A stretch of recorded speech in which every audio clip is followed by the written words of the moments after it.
Halo, Assalamualaikum warahmatullahi wabarakatuh. Perkenalkan, nama saya Muhammad Aryono Paldi dari kelas HES 19C. Di sini saya mau menerangkan tentang telaah fatwa DSN dan tentang murabahah. Jadi, kita mulai saja. Langsung kita mulai telaah fatwa DSN tentang murabahah. Apa itu pengertian dari murabahah? Adalah secara bahasa, kata murabah berasal dari bahasa Arab, yaitu rib yang berarti keuntungan. Begitu juga pada kamus Al-Mutahhir juga menjelaskan bahwa kata murabah dalam bahasa Arab adalah murabahah asal dari kata isim masdar rib yang artinya keuntungan atau laba. Jadi pada dasarnya secara bahasa murabahah adalah keuntungan atau laba. Sedangkan menurut Syafi'i Atunio, secara istilah murabahah adalah jual beli barang dengan harga asal dengan tambahan harga keuntungan yang disepakati. Beberapa definisi murabahah menurut para ulama. 1. Menurut ulama Hanafiyah, memindahkan hak milik seseorang kepada orang lain sesuai dengan transaksi dan harga awal yang dilakukan pemilik awal ditambah dengan keuntungan yang diinginkan. Yang kedua, ada ulama Syafi'iyah dan Hanabilah berpendapat murabahah adalah akad jual beli yang dilakukan seseorang dengan mendasarkan pada harga beli jual ditambah keuntungan dengan syarat harus sepengetahuan kedua belah pihak. Yang ketiga adalah Wahbah al-Juhaili mendefinisikan murabah dengan jual beli yang dilakukan seseorang dengan harga awal ditambah dengan keuntungan penjual menyampaikan harga beli kepada pembeli ditambah dengan permintaan keuntungan yang dikehendaki penjual kepada pembeli. Adapun murabah dalam konotasi Islam pada dasarnya berarti penjualan. Suatu hal yang membedakan dengan cara penjualan lainnya adalah bahwa penjual dalam murabahah secara jelas memberitahu kepada pembeli beberapa nilai pokok barang tersebut dan berapa besar keuntungan yang dibebankan pada nilai tersebut. Lahirnya fatwa DSN nomor 4 DSN garis miring DSN MUI garis miring 7/2000 tentang murabahah dilatar belakangi oleh banyak masyarakat yang memerlukan bantuan penyaluran dana dari bank berdasarkan prinsip jual beli dan dalam rangka membantu masyarakat guna melangsungkan dan meningkatkan kesejahteraan dan berbagai kegiatan. Bank syariah perlu memiliki fasilitas murabahah untuk menjadikan pedoman oleh bank syariah. Bank syariah perlu memiliki fasilitas murabahah bagi yang memerlukannya, yaitu menjual suatu barang dengan menegaskan harga belinya kepada pembeli dan pembeli membayar dengan harga yang lebih sebagai laba atau keuntungan itu.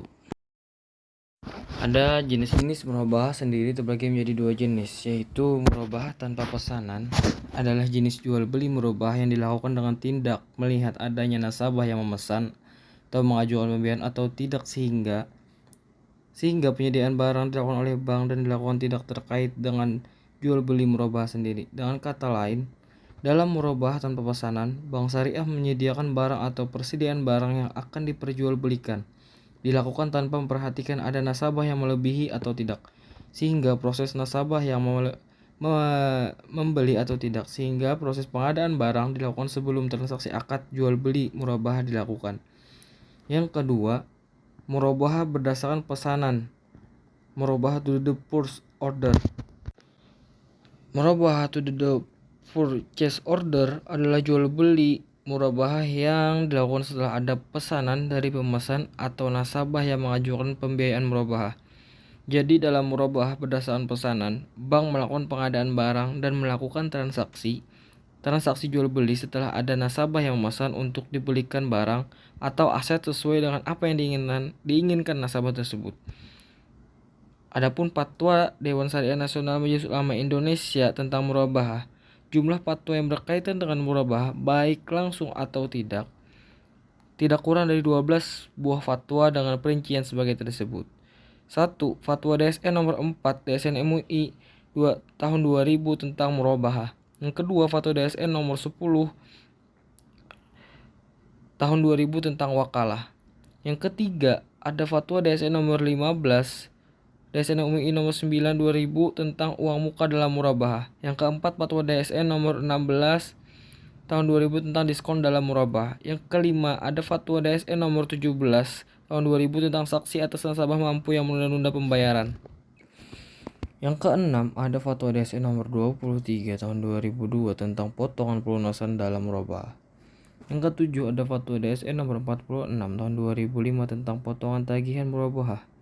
Yang ke-8 ada Fatwa DSN nomor 47 tahun 2005 tentang penyelesaian piutang murabahah bagi nasabah tidak mampu membayar. Ada yang ke-9 Fatwa DSN nomor 48 tahun 2005 tentang penjadwalan kembali tagihan murabahah. Yang ke-10 ada Fatwa DSN nomor 49 tahun 2005 tentang konversi akad murabahah. Yang ke-11 ada Fatwa DSN nomor 110 tahun 2017 tentang akad jual beli. Yang ke-12 ada Fatwa DSN nomor 111 tahun 2017 akad jual beli murabahah. Ada analisis Fatwa Dewan Syariah Nasional Majelis Ulama Indonesia nomor 111 tahun 2017 tentang akad jual beli murabahah. Ketentuan umum dalam fatwa ini adalah akad bal al-murabah adalah akad jual beli suatu barang dengan menegaskan harga belinya kepada pembeli dan pembeli membayarnya dengan harga yang lebih itu sebagai laba. Yang kedua, penjual al-ba'i adalah pihak yang melakukan penjualan barang dalam akad jual beli baik berupa orang maupun yang dibersamakan dengan orang baik berbadan hukum maupun tidak berbadan hukum. Yang ketiga, pembeli adalah pihak yang melakukan pembelian dalam akad jual beli, baik berupa orang maupun dibersamakan dengan orang baik berbadan hukum maupun tidak berbadan hukum. Yang keempat, wilayah adalah kewenangan yang dimiliki oleh penjual karena yang bersangkutan berkedudukan sebagai pemilik. Yang kelima, wilayah niyabiyah adalah kewenangan yang dimiliki oleh penjual karena yang bersangkutan berkedudukan sebagai wakil dari pemilik atau wali atas pemilik. Yang keenam, musman atau mabi adalah barang yang dijual, merupakan imbangan atas saman yang dipertukarkan. Yang ketujuh, rasmal al-murabah adalah harga perolehan dalam akad jual beli murabahah yang berupa harga pembelian atau biaya produksi berikut biaya-biaya yang boleh ditambahkan. Yang ke-8, saman al-murabah adalah harga jual dalam akad jual beli murabahah yang berupa rasmal al-murabah ditambah keuntungan yang disepakati. Bai al-murabah al-adiyah adalah akad jual beli murabahah yang dilakukan atas barang yang sudah dimiliki penjual pada saat barang tersebut ditawarkan kepada calon pembeli. Yang ke-9 ada bai al-murabahah lil al-amir bil al-syira adalah akad jual beli murabahah yang dilakukan atas dasar pesanan dari pihak calon pembeli. Yang ke-10 ada al-tamwil bil murabahah atau pembiayaan murabahah adalah murabahah yang pembayarannya harganya tidak tunai. Yang ke-11 ada bai al-muzayyadah adalah jual beli dengan harga yang paling tinggi yang penentuan harga tersebut dilakukan melalui proses tawar-menawar. Yang ke-12 ada bai al-munaqqasah adalah jual beli dengan harga yang paling rendah. Penentuan harga tersebut dilakukan melalui proses adanya tawar-menawar. Yang ke-13 al-bai al-hal adalah jual beli yang pembayaran harganya dilakukan secara tunai. Yang ke-14 ada al-bai bil at-taqid adalah jual beli yang pembayaran harganya dilakukan secara angsur atau bertahap. Yang ke-15 bai al-muqassah adalah jual beli yang pembayaran harganya dilakukan melalui perjumpaan hutang.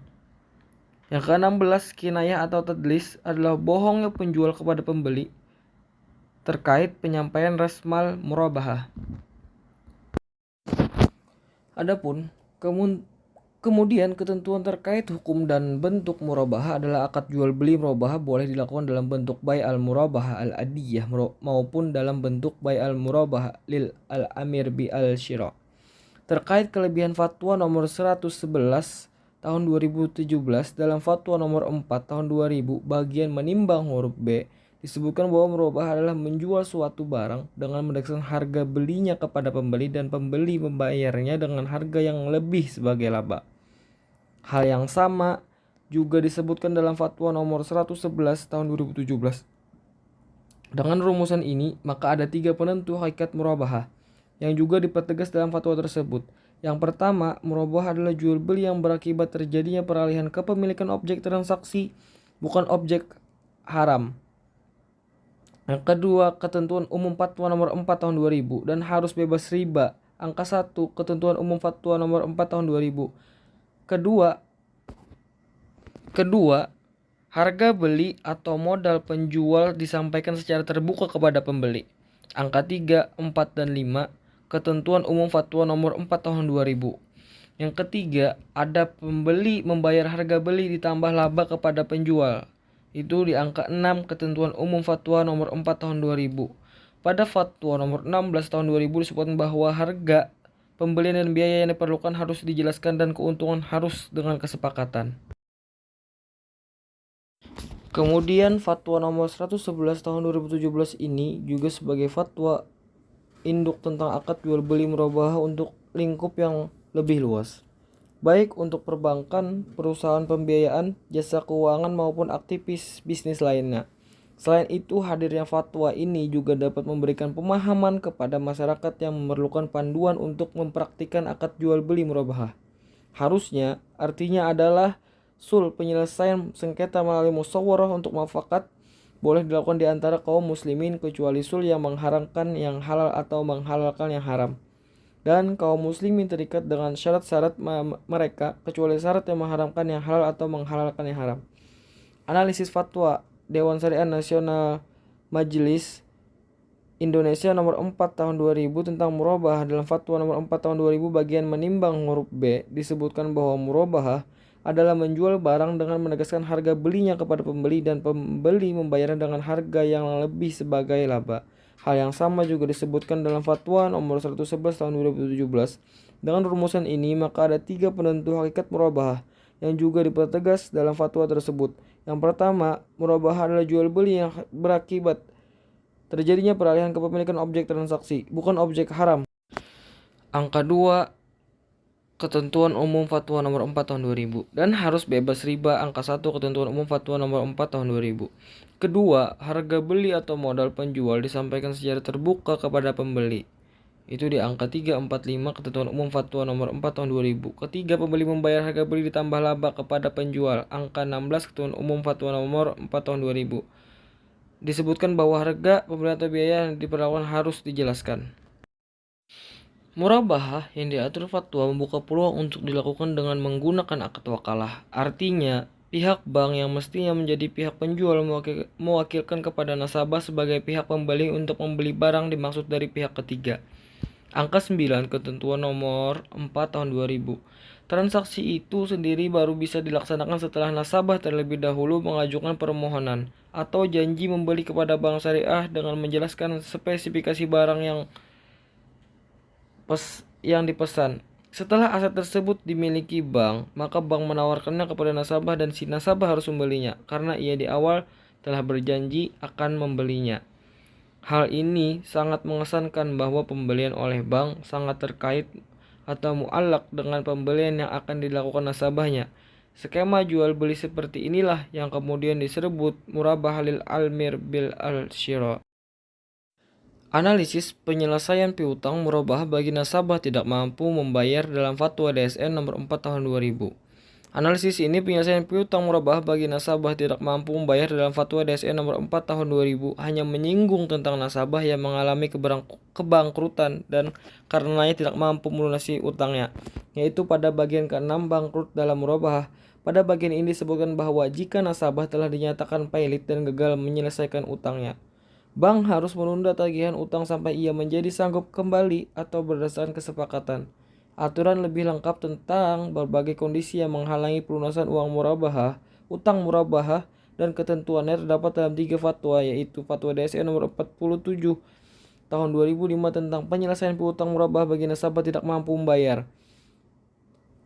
Adapun Fatwa DSN Nomor 48 Tahun 2005 tentang penjadwalan kembali tagihan murabahah. Selanjutnya disebut Fatwa DSN Nomor 48 Tahun 2005 dan Fatwa DSN Nomor 49 Tahun 2005 tentang konversi akad murabahah.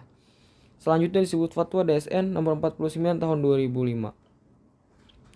Penjadwalan ulang tagihan murabahah sendiri merupakan salah satu bentuk keringanan bagi nasabah. Mengalami penjadwalan ulang tagihan murabahah sendiri merupakan adalah suatu hak keringanan bagi nasabah mengalami penurunan kemampuan dalam pembayaran cicilan.